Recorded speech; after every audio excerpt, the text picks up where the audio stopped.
7 دقیقه دیگه امتحان تموم.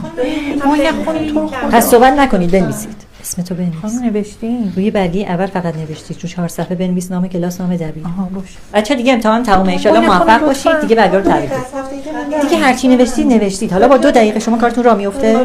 2 دقیقه هم بنویسید. کاش شما یادتون بیاد. اسم تو بنویس. بده برگه. وای خانم فقط یه لحظه. یه لحظه چیه؟ دارم میگم امتحان تموم شده. میدونم آخه جوابشو بلدم. تا الان داشتی چیکار می‌کردی؟ ببخشید یه لحظه فقط. اون واسه کی اینجا جا مونده؟ نمیدونم رفت بیرون.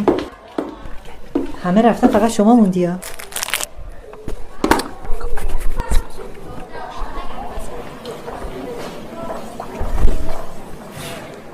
بده دیگه برگر، میخوام برم. باشه خانم الان میاریم.